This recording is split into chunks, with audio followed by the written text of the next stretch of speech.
Hello and welcome to Public Access America. This is Just the Tip.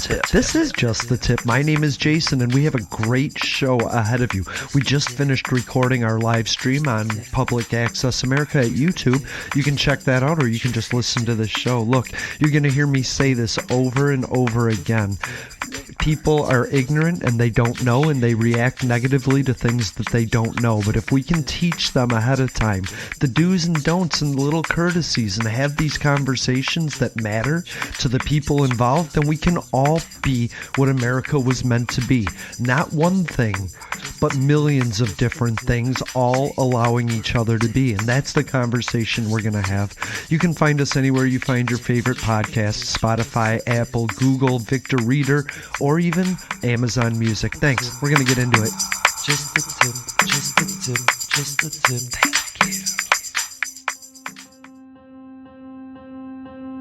It is time now for something positive.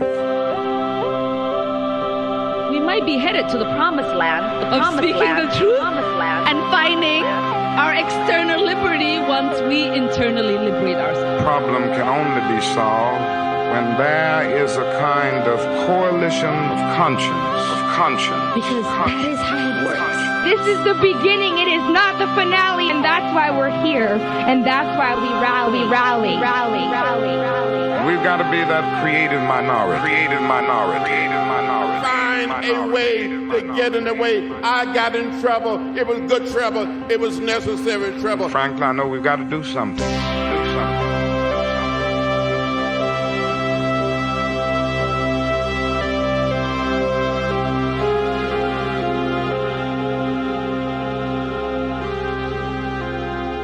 Let's do it.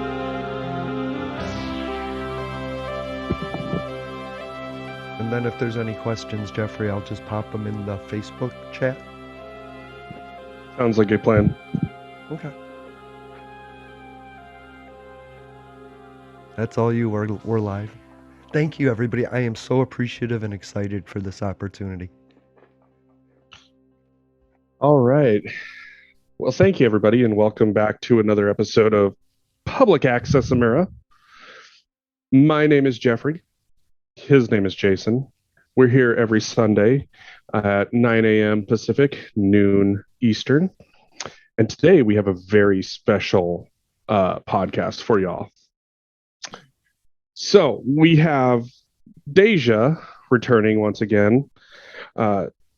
Deja, would you introduce yourself for everyone?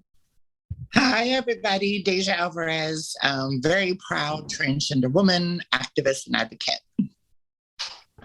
Fantastic. And Jay, would you introduce yourself for everyone? Yeah. Hi, my name is Jay. I go by they, them pronouns, and I just draw. I am an artist, and I want to be able to continue with my art career. That's fantastic. So, first of all, I want to say happy Pride Month to everybody out there celebrating Pride. It is absolutely fantastic to see you here, have you here, ask questions. And I'm really looking forward to the conversation that we're about to have today.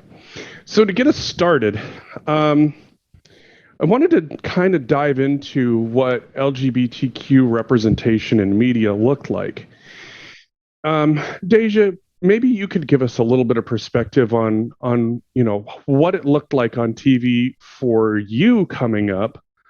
And Jay can kind of talk to us a little bit about what it kind of looks like now. It's actually real simple for me. There was no representation on television when I was growing up.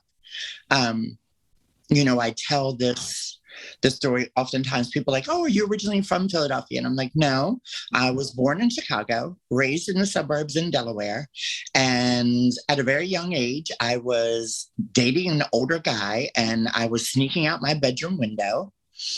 And he decided to bring me to Philadelphia one night. And when he brought me to Philadelphia, it was the first time in my life that I even realized that other people like me existed. And so that kind of changed my course. And that's how I ended up in Philadelphia. So there literally was no representation on television. or in media, period. I knew I liked you for a reason. You're from Chicago. Yeah. Originally, yes. Yeah. But Chicago's different that way, isn't it? I would think there's a large community for everybody there. Well, I think it's that way with most major cities. I just came back from I went on a trip and I was in Indianapolis and I was in Chattanooga, and both had their little downtown areas where right. you could tell there was a lot of community there. And so that was impressive to me, like to go to these, like, okay, so you're in Indianapolis and you're like, okay, not sure how this is going to go. And then you're in Chattanooga, oh, not sure how this is going to go. But I think that you see large populations of community now in most major cities. And I think that's just due to people starting to feel accepted to be themselves. Yes. So it's not like we're all of a sudden multiplying. It's just that people are feeling a little more freedom in spite of, what we're dealing with during these times. Sure. There's always growing pains.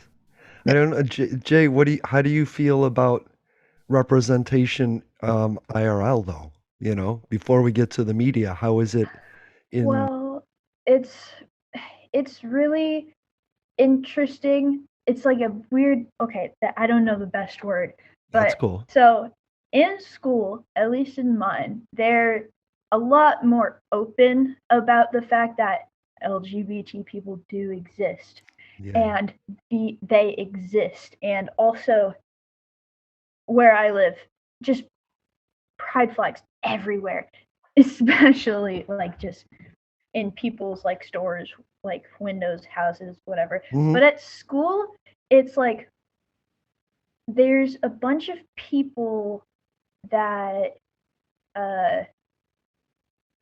it's mostly just there's still obviously homophobia, but it's significantly less. Also, just at school, it feels like that they're not trying as well or as hard as they could be. Like they have one gender neutral bathroom that you have to have a key to. Okay. And also, it's just, I had a conversation with the principal there, and he was like, oh, well, we are trying to get things done, but it's just we cannot talk about it until it actually is implemented. Right. Yeah, and just and there's no student council, no way to formally address that. I think there is technically a student council, but I just don't keep up with it. Yeah, I got and you. Also, they're also not really supposed to talk about it until it actually gets implemented. So it's this really weird thing of we're doing our best, we're trying, and it feels like they're not trying hard enough or they're not doing anything at all. Because also, when we report something, it feels like they don't do it. And a lot of the times it's like, oh, we don't have enough time. There's so many things happening at the same time as this input. So they just it feels like they put it towards the bottom of their list. Right. I don't know. Okay. This is also a lot of feelings, but it's just. Yeah, it just seems to be. I'll say this. When you say that they tell you they can't talk about it until they implement it, there could be different reasons for that. And the first one that comes to my mind is that they know that if they talk about it beforehand, it gives the other side an opportunity to protest and create, issues. So then they won't be able to implement it. So that's the first thing but I'm always one of them glass half full type of people. So that could just be me being, trying to be positive about it. And also like the fact that you have a gender neutral bathroom, although they're not making it as accessible as they should. That's a great thing. And especially coming from somebody that, fought very hard for, bathroom bills and, all that kind of stuff. So it is slow progress. And that's the other thing is like, everybody keeps saying, well, you just got to be patient. And it's like, You know, our community has been here since the beginning of time. How patient do you expect us to be? I don't remember Christians being that patient throughout history. Yeah.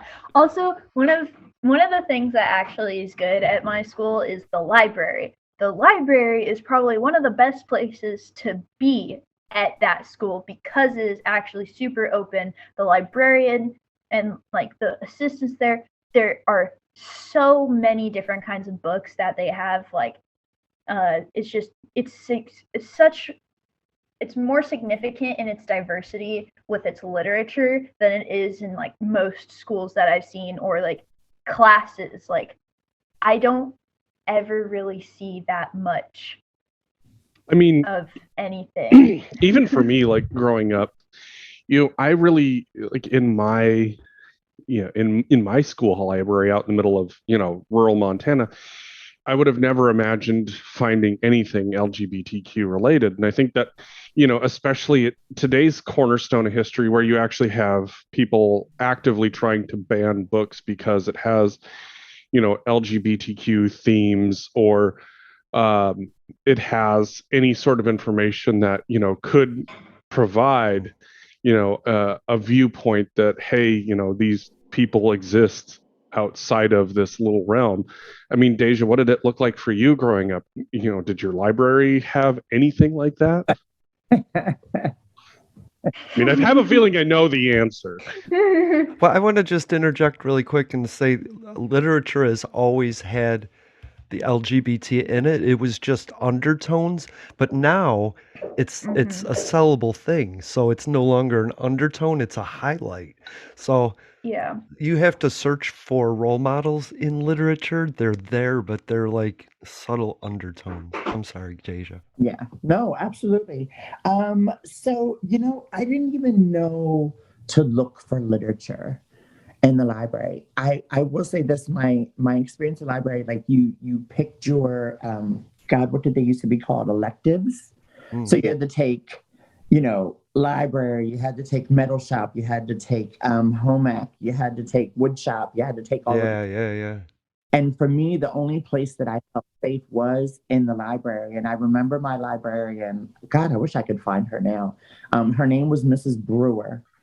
And she was an older lady, but I think she was one of those people that knew I was different because everybody knew I was different. But she didn't just know I was different. She was compassionate with me and empathetic with me. And so I spent a lot of time in the library, volunteering, helping out in the library, because that's where I felt safe. Didn't feel safe in wood shop and metal shop and all those other places. So yeah, I have some fond memories of the library, but it wasn't looking for literature, because I didn't know what it was. I didn't have a term for it. I thought I was the only one in the world. Wow. Well, I'll say, like, the conversations, they weren't allowed to be had. You know what I mean? I know as a disabled person, the conversations were just shut down before they started. Nobody actually stopped to have what I believe this does is it allows everybody that has one of those cringe thoughts about any number of us, right? And they learn about us and realize we're just people, right? And then when they encounter us in real life, they don't have a bigoted response because we've already kind of told them what good and bad is for us. And that's why I love having you both here, Yeah. But it is really, what did it, I'm sorry, I don't want to hijack this, but what did it feel like when you finally found out there was other people that felt like you and were doing something about it? Like that there's something there for me, instead of just thoughts. It was like actionable steps you could take, So I described my first time seeing other people like me. I'm like, have you ever gone to, Times Square at night for your first time? And you see everything all lit up and it's, all this stuff. And you're like, wow. And that's kind of how it was at first. But unfortunately, back then, and can still be true in some cases now, although you saw other people like you saw that there was only one way for us to survive. and that was by doing survival sex work. And so, you know, you learn that this is your worth because this is how society sees you. And so therefore now you know, coming from the suburbs, I knew I had to be in Philadelphia because that was my community. Those were my people. That's who I was. Right. And That's where the money was too. Yeah. Once I came here, the lessons that I learned originally were that, okay, this is what you have to do. You have to hide from the police. You have to do survival sex work in order to survive. Then you have to get high so that you can deal with the fact that you're doing survival sex work. And so it was this whole vicious cycle. And so while it was amazing when you first touch down and you first see it, it was also a very, very quick, hard life lesson to learn that, yes, these are your people. You are one of the few that is strong enough and brave enough to go ahead and be you at this point. Right. But this Here's is your box. all you're going to be able to do. Right. Here's your societal box. Don't deviate. And you did. So I guess, so Deja, for you, you know, I don't know how much you watch TV, but you know, what does it look like for you now, knowing that, you know, there's any number of different shows out there that have representation, like for example, Sense8, if you watch that on Netflix, where you had, you know, transgender characters played by transgender people, for example. What does that look like for you now, knowing that, you know, it's still taboo to a certain number of people, but you have, you know, a much more open possibility of potentially seeing yourself portrayed in media. No more box. Well, you know, I wish that it was no more box. Me too. But seeing ourselves on there, like I'll use Pose, for example. I've only watched 2 episodes of Pose. And everybody is always like, oh my God, Pose and Pose and Pose. And I love Pose. It's one of the realest shows that I've ever seen. And that's why I can't watch it, because I lived through it. So a lot of what they're showing is what I already lived through. And when I do watch television is kind of an escape for me, because my everyday is, you know, in this reality, blah, blah, blah. So Pose was too emotional for me to watch, because I want something that just takes kind of like my brain away on a little short mini vacation. And, but I do love flipping through and seeing all of the different representation now. There's so many shows that have a character or a couple of characters or a lead character or a couple or whoever on it. It's becoming so much more normalized. It's also just like a lot of the commercials you see now, they have a lot of interracial couples in advertisements now. Yeah. And it's just like, wow, it's 2022. And the fact that I'm recognizing that and thinking that it's a big deal is both beautiful and pathetic at the same time. Right. There was a Verizon commercial that was on, and it was a Latino guy talking to his wife, but done English, speaking like people behind the counter. And I was like, that is pretty cool. Yeah. I do love that. Now, Jay, because, you know, you have a much different perspective on what, you know, it looks like for you, maybe you can tell us a little bit about what you see currently out there, and, you know, and how, you know, maybe that's how some of that kind of, you hear the conversations in school about some of the shows that you watch. Right. What I see a lot of the times is it's usually it's getting better about how these characters are portrayed, because a lot of the times from what I've seen in old media, it's either no portrayal or really bad portrayal of these characters. But now recently it's been getting significantly better about how it's been handling these characters and how they have been just seen as in their shows. Like, I don't have the experience that you do, Deja, so I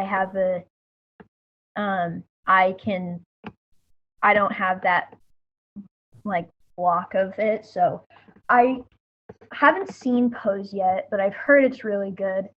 But one of the things that I'm currently interested in right now, which you'll probably hear me bring up again and again during the show, is Stranger Things. Stranger Things. I love it. Stranger Things is so good. Okay. Yes. One of the characters currently, I'll actually talk about two characters that's happening. Hold on one right second. Now. First, don't do any spoiler alerts because I'm only one episode into the last season. Okay, then I'll only talk about one character. Go ahead and talk about the characters. Just don't talk about what happens with them, please. Okay. So first, character one, Robin.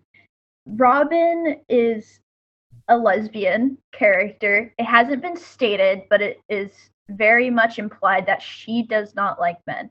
And a lot of the times people that's another thing. Let's just talk about Robin. I personally think she was handled extremely well because of the fact that when she came out to Steve, it wasn't villainized. It wasn't like Steve didn't make a big deal out of it. And the thing that made me happiest about it was that when Steve had a crush, and maybe still kind of has a crush on Robin, but Robin was like, dude, I don't like you because I don't like men. And Steve didn't push it.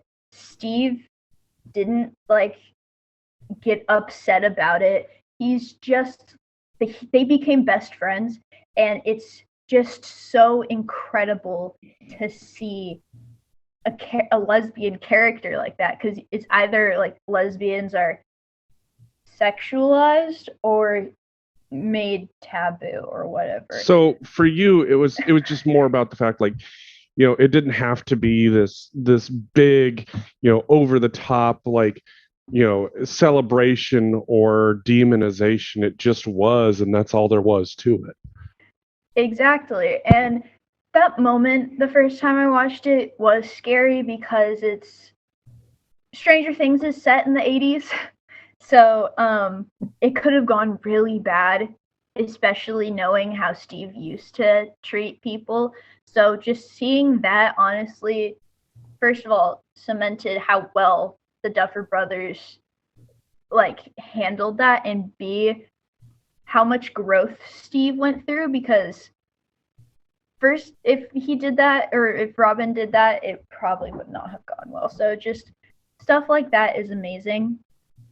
And then there's another character, which I'll only mention things from season 1 through 3. Yeah. A very heavily queer-coded character currently is Will. And throughout the show, you get little hints from the way he acts around, the way he treats Mike, or how much he wants to hang out with him and be with him, and just just little hints like that show really, really nice attention to detail, but also won't make it all of a sudden he's gay, and in the last season he's gay, because they've been hinting at it throughout the whole entire show. It just didn't pop out of nowhere and then all of a sudden, I'm gay. Because that kind of representation is also weird to me. Just all of a sudden, just boom, I'm here now because we need that one token queer character. And it's just, sucks. Don't just randomly. Sorry. No, especially for me growing up, the first time that I really got exposed to gay characters was things like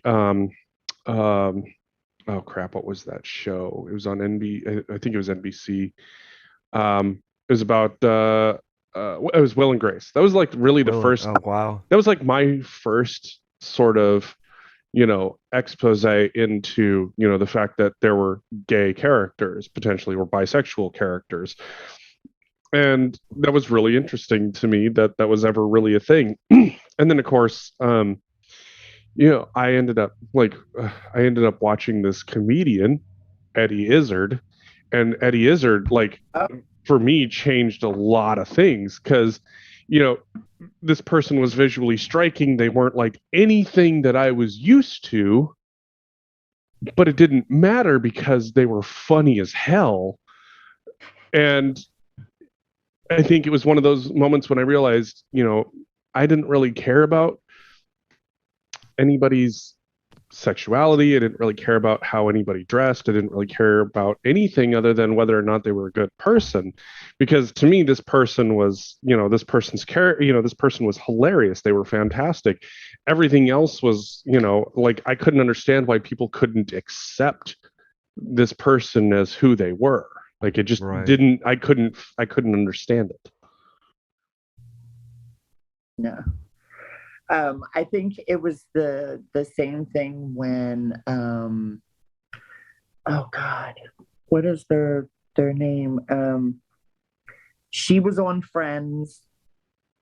Phoebe? They're kind of a famous family. Courtney. Oh, Courtney Cox. Yes, Courtney Yes. Cox. When her sibling transitioned. Mm-hmm. That was also very public. It kind of came across as very messy, but I think that may have just been the media's portrayal of it, because transitioning can be messy, right? It can be kind of all over the place, especially if you're famous and you're dealing with all this other stuff at the same time. But Will and Grace was always one of my favorite shows. I actually got the chance to meet Deborah Messing. Wow. Nice. A year ago, 2 years, a year and a half ago, I think. She was here in Philly for a political thing, and like everybody was lined up to see her and talk with her. And so I waited, and then she was in the back office, and I walked into the back office, and before I could even say anything, she looked at me and she was like, "Oh my God, you're her. I've seen your speeches. And I was like, wait, who? Me? Like, here was Deborah Messing and then Kathy Najimini. And, Kathy was like, "Oh my God, yeah, you're the activist." And I was just like, wait a minute. I came in here to just like say, "Hi, I'm a big fan." And Deborah Messing and Kathy Najimini both knew who I was. And I was just like, okay, this isn't real. Right. But, when you think, could you have ever imagined this where a celebrity was excited to meet you because of who you are? Right. No, never in a million years. Never. I think, and to me, like, I think that's been one of, my favorite things about watching how things have changed over the last 20 years is that, especially like as I've moved away from, the rural town and into the, towards the big city, but also, just the fact that, for me, I've gotten to watch as people are, more people have become accepting of, it's just like a person is who they are, and they can be beautiful or they can be terrible. It's, as I tell people, assholes know no bounds, unfortunately. Yeah. But I never want somebody to force me to be anything. Like, I decide what I want to be every day, every minute, and I love the fact that I can do that without other people telling me that I can't. Well, I wish somebody would let the Christians know. Well, that's fair. That is fair. Seriously. But I guess they've been built off of forcing people to think, act, and do as they say, not as they do. Yeah. It's a long history of trying to control. So Yeah. it's a lot of rules that go up in the air every day just to keep them in pews, The Christian ideal is to have more people to fill the pews so that they can make more people to fill the pews. And so whatever it takes for that to happen is their main goal. Everything else is more secondary. people that fill pews are more people that fill the coffers. Right. Yeah. and then more people that fall in line and think and act as we do. You know, it's that I just mentioned when we were talking about Deborah Messing and stuff, but also like Brian just walked in. Brian Sims is one of my best friends. He's a national figure, and you know, he's one of the most outspoken LGBTQ advocates in the country. And so I never thought that I would have, you know, the relationship that I have with him either. Like, you know, he's this huge, kind of bigger than life character on TV, but he's, you know, one of the realest, you know, down to earth, you know, all of that kind of stuff. And people have this notion about him or whatever, but he is a public figure, and he's a public figure because he chose to speak up, and because he came from playing college football and, you know, become an attorney, and then he used all of that to become a national advocate for our communities. And I think that I love it. we have a lot of people that we can look up to now and that we can be proud of now, and that's very different than it was back in the day. Everybody's always had their voice. It was just people telling you not to use it. Yes. And now suddenly we're finding out we can use our voice, and we're not going to get slammed down, that people are going to accept the conversation, you know? I always think of it as a dinner table. We're over here at one table, and there's a bunch of like bigoted, misogynist, racists, and they're like, huh, interesting. I don't have to hate them because they're not coming after me. We're just trying to survive, buddy, you know? Right. Yeah, like just because they're not, you know, they're not standing there with a shotgun pointed at me doesn't mean they don't still hate me, and they're not trying to pass laws that want to make it illegal for me to exist again. They still hurt us, just in ways that aren't necessarily physical. Yeah. Yeah. But the whole idea when people are like, oh, well, you know, just, you know, yeah, they're this or they're that, just play nice. Mm-hmm. What?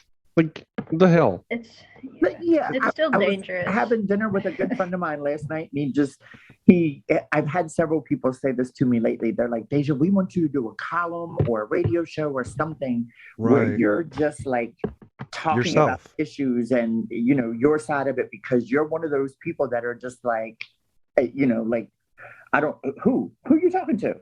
Right. And I'm just like, in a way that's so frowned upon in politics to be that way. And people are like, oh, well, no, look at their demeanor. Look at, you know, how they react to things. And it's like, yeah, it's easy for you to say because it's not your life on the line. Right. You're a middle-aged, rich white woman. Nobody's coming after you, hon. Right. Yeah. You know, and then whereas like Jay's over here and nobody even considers their opinion valid. Like, you're just a kid. Like, you can't, there's nothing you can do. Just sit there and deal with it. And you're like, I want change. I'm almost out of this. I'm almost an adult and I need to fix things for these kids, you know? Exactly. It's just, I actually don't have an opinion because adults told me to. Right. Well, I mean, we do our best to make sure that, you know, your voice gets to be heard, but we also understand that, you know, there's a lot of adults out there that still follow the whole, you know, children are to be seen and not heard. And it's like, you know, I've watched time and time again as the kids that aren't heard, you know, become angry voting adults. And that doesn't help. Like, you know, it doesn't necessarily lead to informed opinions. It just leads to anti-opinions. And, you know, that, you know, it's the equivalent of doing the math wrong sometimes and getting the right answer, you know? But that's... Go ahead, Deja. Historically, we've always told someone that they weren't allowed to have a voice. Whether it was women, whether it was people of color, whether it was children, whether it's LGBTQ people, we have always told someone that you are not allowed to have a voice. And I think that that's just like, if we look at it through that lens and just say, we are no longer going to tell anyone that they cannot have a voice. Right. It just seems so simple, and yet it's well. And I mean, like, for example, like at school, you know, with the school and how, you know, my generation has gotten used to the idea of, we pretty much have these, once in a lifetime events every fucking 2 years, and now with kids, their generation is just fucking fed up with it for us. And, they're walking out of school and protesting, and you've got schools saying, well, because this isn't a school sanctioned event, we're going to count this against you. And as a Please parent, do. I want it I on have my permanent record. right. As a parent, I've flat out have done everything from call to excuse them and say, no, they are absolutely allowed to be out, to, and had the school district tell me, well, no, you see, because X, Y, and Z. And it's like, my personal favorite was, well, we're a closed campus. And I said, so what's the difference between a child leaving because they have a medical appointment and a child leaving because they're going to go protest for their fucking life if I excuse it? Right. The answer is that there is no difference. If I excuse it, I'm saying it's okay. You don't get to tell me what's okay. If my child feels like they have to go out and march for LGBTQ rights, for gun violence reforms, for abortion rights, why are we trying to silence those voices that are coming up and tell them, no, your concerns aren't legitimate because you're not an adult yet? That's bullshit. Right. And so I've made it clear to the school district that whenever I excuse my kids for protests, I'm like, they are exercising their First Amendment rights that they have absolutely every right to do. And if they want to make an issue of it with me, let's fucking play this game. They have every right to be out there. Thanks for doing that, by the way. Yeah, you're welcome. But leaving school is just detrimental, and not being there is detrimental, because if you miss one day, you miss a lot of information that it's hard to catch back up. One day of school and you've missed a lot of homework. You've missed 6 classes of homework, first of all. You've missed 6 classes of information. This also depends. There's more sometimes in other schools. And you've missed just the social interaction. Yes, protesting is a social interaction, technically, but it's significantly different. Definitely. One is just, oh, I'm there because I need to socialize because I'm a social being. And one is, I'm socializing kind of because I have to, because there's a bunch of people around me also protesting for the same thing. Mm-hmm. I would argue that it's a difference in, for mental health, number one, and number two approach. You're at school because you have to be, but you're socializing with your friends because you want to. Whereas, when you're out at a protest, you're socializing with people because you have to, or you feel you have to, because there's something that is very important to you. And you have this feeling that if you don't have it addressed, there is harm that is going to befall you. Mm-hmm. Yeah, absolutely. I love school. That's scary. Nobody should have to live that way. Nope. And so the Jehovah Witnesses believe they'll go to heaven once everybody's heard their message. And so I took that with Public Access America. I think once everybody hears this conversation, 90% of them will feel differently about other people. 10% are just going to hate because they want to hate, but 90% I think are just ignorant and scared, and they approach a queer kid and they don't know what to say, and so they just react. They're just stupid, and it's we got to teach and train everyone. And so doing this podcast means we can do that much faster than just one-on-one. So thank you for doing that. Thank you. Mm-hmm. Definitely. The gays exist. Right. Well, here's the thing is you do, right? But I do. Yes. A lot of people, I'm sorry, I'll say people over 60, but it's most people, would consider queer a slur, right? Because that's what they were taught. Yeah. And so teaching them that it's not bad used properly is okay is a tough thing to do one-on-one with every single person. Yeah. There are also people who don't identify as queer but are in the LGBT community because queer has been used as a slur, or they just don't like the term. Right. And they have the right to feel that way. Exactly. Everyone deserves a chance to be able to say how they feel about themselves. So I personally don't mind the term queer. I actually kind of like it because it's more of a broad term for me. It's just like, I don't know. Right. I'm not straight cis het. You don't But you just don't even have to, right? Like you don't have to pick. exactly. I love that. Exactly. And that's unlabeled, and then people try to make them labeled, and it's like, this Mhm. is not what's happening. Right. We're not a society of boxes that we jump in and out of. Like it's like this open land where we get to be anything at any moment, you know? Exactly. And the labels are there for people so then they can describe themselves the best that they can. It's not Right. trying to put people in a box. It's trying to tell people, "Oh, this is what I identify with the most." And it's there to help people Yeah.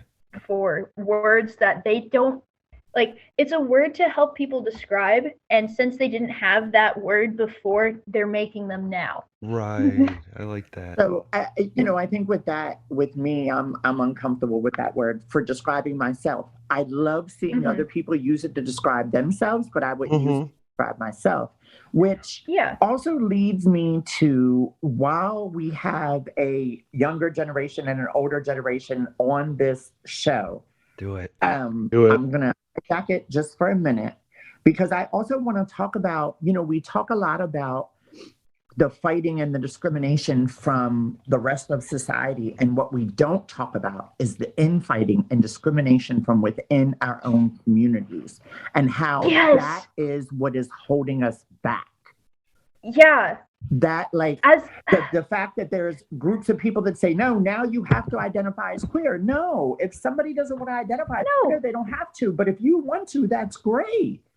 Exactly. As it's just the people, there's so much shit happening within the community. It's just like, why are you arguing about this? We're trying to be together as a group. Like, as someone who is Aero A spec, it's so weird to see how much people are like, in the LGBT community, they don't think that we actually exist or we don't belong in the LGBT community. Like, even cis het asexual people belong in the LGBT community, and A does not stand for ally.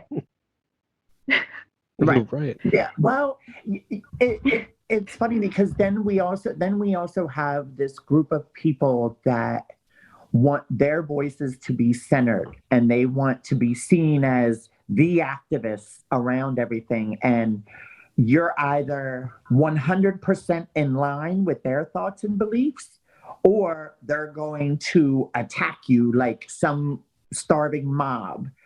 And I see a lot of that, like with Pride.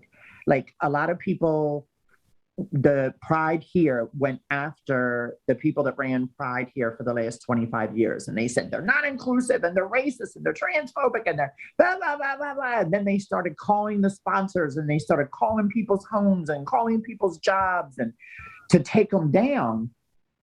And so that, because they said that Pride started as, the Stonewall riot and this and that and the other. And so therefore we still need to, and my thought of it is that, okay, however your belief in history, you think that it all started with Stonewall. There's plenty of history out there to prove that it did not actually originate with Stonewall.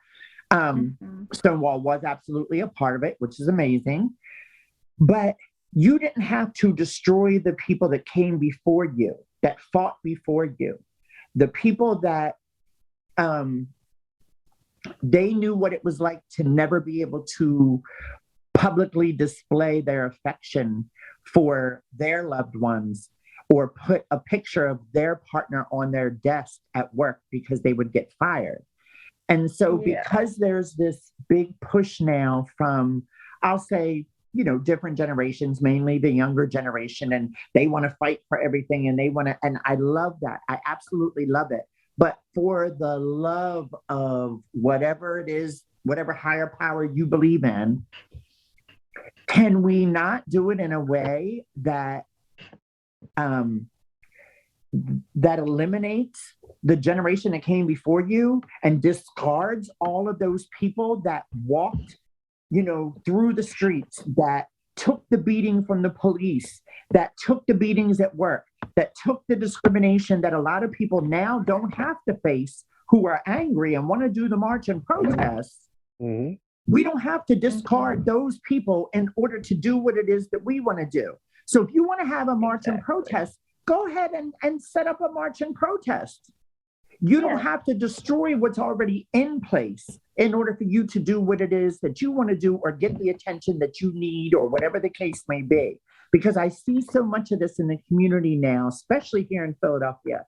There are so many of the people that survive things, even, like way before me, that, have these experiences, and I've learned from them. And I still, last night I went to dinner with one of my dearest friends, Henry David, who's in his 70s. And to hear the stories from him, I learned things, and it makes me appreciate how far we've come while still being able to continue to fight to get to where we need to be. And I think that we're living in a time where people don't realize that we can do both. We can recognize the progress. We can appreciate where we've come from while still fighting to get to where we need to be. We do not have to self-destruct or destroy each other to get attention for whatever it is that we believe in. And I think that that's a huge, huge problem right now. A huge problem right now. And people are not, within our community, a lot of people don't feel safe saying what I'm saying right now. Like in the last couple of weeks, I've had multiple people, even last night at dinner, people said, Deja, you can have that voice, because who's going to say something to you? Mm-hmm. And that's sad that within our own communities, there are elders, or there are middle-aged people, or there are people, wherever it is, wherever they fall on the line, that don't feel safe enough speaking out about what they believe or giving their opinion, because the angry mob is going to come along. The angry mob is going to accuse you of being racist. They're going to accuse you of being transphobic. They're going to accuse you of being whatever it is they're going to, and all they have to do is put the accusation out there and it sticks. Mm-hmm. Yeah. And I think that we're seeing a lot of that right now. And that, to me, that tears me apart, because I work 364 other days of the year for marginalized communities. Mm-hmm. So if I want to go to that particular pride and celebrate, because I don't want to have to think about fighting that day, I want to celebrate within community and around a bunch of other people that want to walk around and get day drunk, or they're sober living, or whatever the hell it is that they're doing, then we should be able to do that without worrying about another group of our own coming along and tearing us down and attacking us. Exactly. That's something that I've seen time and time again too, even as somewhat of a, I wouldn't say it, I'm somewhat of an outsider to the community, but I've watched as, gays and lesbians have erased people who are bisexual. I've watched them straight up exclude the trans community at all. Yeah. Just because, I've heard things as interesting as, well, Pride was really started by us, and I'm going, and then, and then the moment that you have somebody who's, queer or non-binary show up there, they just kind of go, I don't know what the fuck to do with you. Why do you think you belong here? And it's just been so weird, because I tell people all the time, it's like, you realize, it's in a lot of ways, it's like watching politics. You have one group who fights with each other, and they have better ideas, but for whatever reason, they can't work together to get anything fucking done. But the Republicans, for how many different opinions there are in there, they fucking fall in line. And when they have their control, they get a bunch of shit done, for better or worse. And it's really frustrating to have to explain this time and time and time and time and time again. It's like the power of working together always changes things. You look at the civil rights movement, the power of working together changed things. You look at any number of major issues throughout history. When people stuck together, things changed faster. That's But why they when invented the wedge issue. exactly, Because together we could do so. Here's the thing. Here's the thing about the LGBT community that needs to be addressed. You have to think of it as a chain, a really long chain, and everyone is a link in that chain. Without the links there, it isn't a chain, and it's nothing. It's nothing. But Jay, you're on one end of the chain, you know, Deja, you're on that chain. Jeffrey and we're on that chain, and that chain stretches from hetero to hetero. You know, it's just there's a whole bunch in between. It's a whole bunch of people that trust in themselves enough to venture and explore other ideas and other possibilities that excite them. So when you diminish one part of the chain, you're just really breaking the solidarity. And the other thing I want to say is I talked to a man, Alan, it's one of our past episodes. He does elder care for the LGBT community in Florida, because they're discriminated against. Senior LGBT are discriminated against within their own community, and he had to build housing for them. The thing is we don't know the history. There's no statues of Harvey Milk anywhere. There's no statues of heroes to know to learn the story. There's no curriculum in schools that adds LGBT history in with history. And so, and I've spent 7 years trying to find LGBT history, like documentaries, like interviews, like conversations. They don't exist, which means this is the beginning of that. So I've heard that there is a movie with Benedict Cumberbatch called The Imitation Game. Imitation Game, and it's about Alan Turing. Mm-hmm. And I haven't seen it, but I heard that it talks about his life, and it doesn't water down the experiences he's gone through being gay. And it's just I didn't learn about Alan Turing in my class. Like we didn't talk about how he invented the Enigma machine. No, he cracked the Enigma machine. He invented the crack to it. He invented the machine that cracked the Enigma code, and that's what allowed us to take down the Nazis. But you know, I didn't learn about him. Like the only way I literally only figured it out is a book that I'm reading called Queer There and Everywhere, and I never actually learned about him. I had to read it from a book, and school didn't teach me about him. It's like, well, the Greeks, you know, they were polyamorous, pansexuals. Well, yeah, but then after Greece, where have we been? You know? Yeah. Well, after Greece, Christianity came and wiped us all out. Right. They changed the narrative, didn't they? You know. Well, I tell people now that the thing with the trans issues and LGBTQ issues and all of that is, you know, the Republicans are truly trying to turn back the hands of time, and they want to go back to a time where people point and say witch, right, and then that person is burned at the stake. And so they don't want to teach history in class because they don't want us to learn from those mistakes, because they literally want to take us back to that time. Right. And it's such a dangerous time to already be in, that for our communities to be going through all of this infighting. And then, you know, what I've learned about the folks that do that here in Philadelphia, and I'm hoping and praying they see this episode, is that they're just looking for attention for themselves. Like right now, the new Pride board. So the board that got put together after they took down the 70-year-old woman that ran Pride for 25 years and labeled her as a racist and transphobe and destroyed her career. And now she's, you know, working at 70-something years old, a regular job, and she's lost everything she's ever worked for, is that now they've all turned on each other. And so now they're all fighting with each other. They're trying to get each other fired from their jobs. They're making crazy accusations. They're threatening each other. And somebody approached me. Well, a few people have approached me about it. And I looked at them and I said, let me ask you a question. Did any of you really think you were going to be able to work together?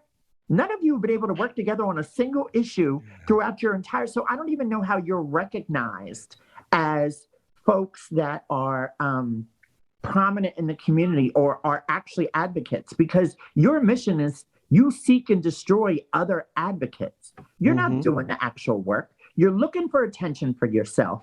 You And need money. to go seek therapy and figure out whatever the hell it is that you're missing from your life. It's that money. you are going after everyone else, so that the rest of us can continue moving this needle forward, because there is a bigger fight happening right now and you are in the way. And it's so infuriating to me. And Deja, I want to say, like, they're coming pretty hard at you, so I have no problem with you coming hard back. Listen, Mark Siegel, the publisher of the PGN, got together with one of my opponents, Jonathan Lovitz, and wrote an article after the race, because he kept writing articles during the race that was telling everybody they should get behind Jonathan Lovitz, not me, because Jonathan Lovitz was outraising me 5-1. Jonathan Lovitz is a wealthy, white, privileged man. Yes, he's gay. So of course he's raising more money. He has more access to money than I do, but he only beat me by 100 votes. So if he outraised me 5-1, what does that tell you, that he only beat me by 100 votes? Secondly, Mark Siegel, who kept saying that we should be supporting him because he's charismatic, he's good looking. Deja doesn't have any of that. Oh, I'm not charismatic or good looking? Okay, thanks, Mark. You're not good looking? But then they wrote an article afterwards that because of, I always talk about privilege and how politics is still a white man's game. It's still very much a privileged person's game, and that you have to come from a certain family. You have to come from a certain background. They literally wrote an article and published it saying that when I say background, that I was referring to Jewish people. Oh, wow. This is a gay white man who runs the Philadelphia Gay News, who claims to be an advocate, who everybody already knows is a bitter old troll, because all he does is go after other prominent people in the community as well. But he literally put an article out there accusing me of me and my team, which, by the way, is 3 Jewish women, of being anti-Semitic. And it was just like, wait, what? You are, but he's so clueless that he doesn't realize, or maybe he does realize and they feel attacked, that when I do say you have to be of a certain background, yes, I'm referring to you. It's got nothing to do with your religion. I'm referring to your level of ignorance and arrogance and privilege, that you're so privileged you can't even recognize your own bullshit. And that's why Deja should have a podcast. So I want to that rant, because these people are driving me crazy. They don't realize that they are what's holding us back. They're breaking that chain I talked about. They're just destroying that chain, and nobody gets anywhere that way. So I'm going to use my privilege as a white man to have this conversation and keep it going. You know what I mean? I like that. I like inclusive conversations, because then when you form opinions, you have everybody's opinion in there, you know, because policy for one destroys policies for others. When you don't give everybody all their rights, then it's a negotiation of some of their rights. And I don't think that's fair at all. And I've been part of a lot of those negotiations, like when they're talking about, LGBTQ bills, particularly for trans people. They're like, oh, well, 2 out of 3 is good. You should still take that. And I'm like, because they're talking about housing, they're talking about public accommodations, blah, blah, blah. And it's like, oh, well, we don't think we can get public accommodations passed, but we can give you the other 2. Well, public accommodations means restaurants, hotels, shopping centers, stores. Those bathrooms Jay was talking about, the right? public peace to us not being discriminated against. That doesn't quite make sense to me. Yeah. So no, I can't get on board with that. And it's just random. I'm sorry, go ahead. Yeah, one thing I notice a lot with the people that don't want us to have things is they're like, but the Constitution. And I feel like they happen to forget in the Constitution, I'm pretty sure, I may be wrong, for like the amendments at least, the 14th. The 14th Amendment is all people in America and born in America are citizens, and they shall not have their rights taken away without due process of law. Boom. At least I I'm also pretty feel like we should take the Constitution, set it on fire, and start all over. Wow. So true. But if they want to be so, but the Constitution, then follow the Constitution. That's like, right. Yeah. And I don't. The Ninth Amendment, by the way, says that rights aren't the only things included in the Constitution. Like the word right means whatever a person decides a right is. That's what the pursuit of happiness is. Life, liberty, the pursuit of happiness. The Constitution has become a thing of a Bible. You know, I'm going to pick and choose, just like the Bible. Oh, Yep. well, we got to follow the Bible, baby. Look you what it haven't says. read half of the Bible with some. Did you read this part backwards with this part forwards? It says something totally Yeah. different. Well, also, the Constitution wasn't made to last. Like the people Right. who made it were like, "This isn't going to last." Right.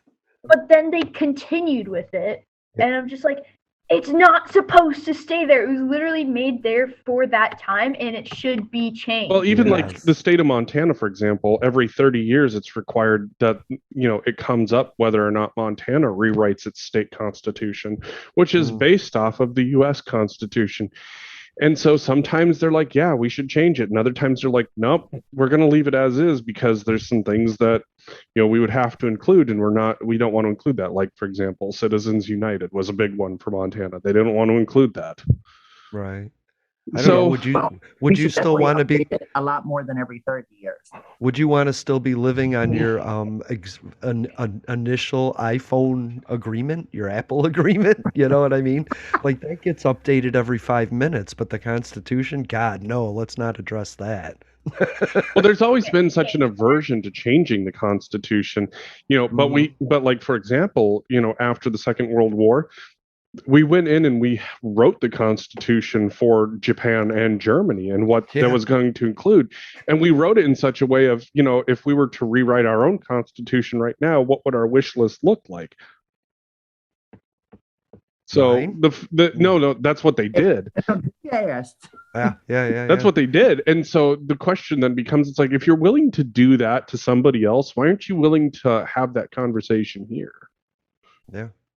They're doing it in Chile. They're reforming their constitution along really radically progressive ideas because they have a new leftist president that has a House and Senate that's even more left than them. So I'm really excited to see what they come up with, So here we go. Before we get in too far, let's break up the episode, shall we? Oh, yeah. Thank you for listening to Public Access America. My name is Jason. His name's Jeffrey. That's Jay. And that's Deja, some of my favorite people on the planet. And we're going to be right back right after this. To those who would tear the world down, we will defeat you. This is our moment. This is our time. To those who seek peace and security, we support you. Yes, we can. And to all those who have wondered if America's beacon still burns as bright, tonight we prove once more that the true strength of our nation comes not from the might of our arms or the scale of our wealth, but from the enduring power of our ideals, democracy, liberty, opportunity, and unyielding hope. Let me tell you something you already know. The world ain't all sunshine and rainbow. It's a very mean and nasty place, and I don't care how tough you are, it will beat you to your knees and keep you there permanently if you let it. You, me, or nobody is gonna hit as hard as life. Ask not. Yes, we can. What your country can do for you. I have a dream. Ask what you can do for your country. I, poor little children, Yes, we can. one day live in a nation where they will not be judged by the color of their skin, but by the content of their character. I don't have to tell you things are bad. Everybody knows things are bad. It's a depression. In this lifetime, you don't have to prove nothing to nobody except yourself. But it ain't about how hard you hit. It's about how hard you can get hit and keep moving forward. How much you can take and keep moving forward. That's how winning is done. Welcome to Public Access America. Yes, we can. Sunday live streams on YouTube. I wanted to run out of that tunnel for my dad. On Twitter, What? Apple Podcasts, Stitcher Smart Radio Public, and Spotify. Yes, we can. Public Access America. History in the making. Making history in the making.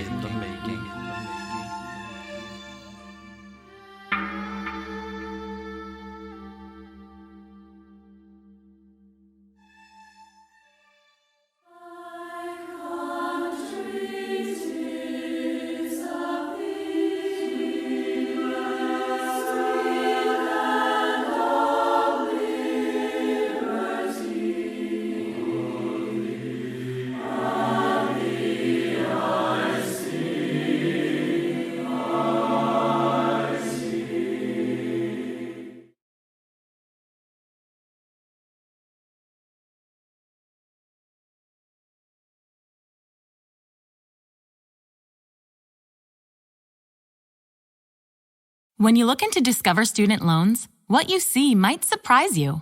We can help cover your college costs, don't charge you fees, and give you cash rewards for good grades. Ready to apply? Visit discoverstudentloans.com. Limitations apply. This episode is brought to you by Verizon. Get a Verizon Business Unlimited plan from the network businesses rely on.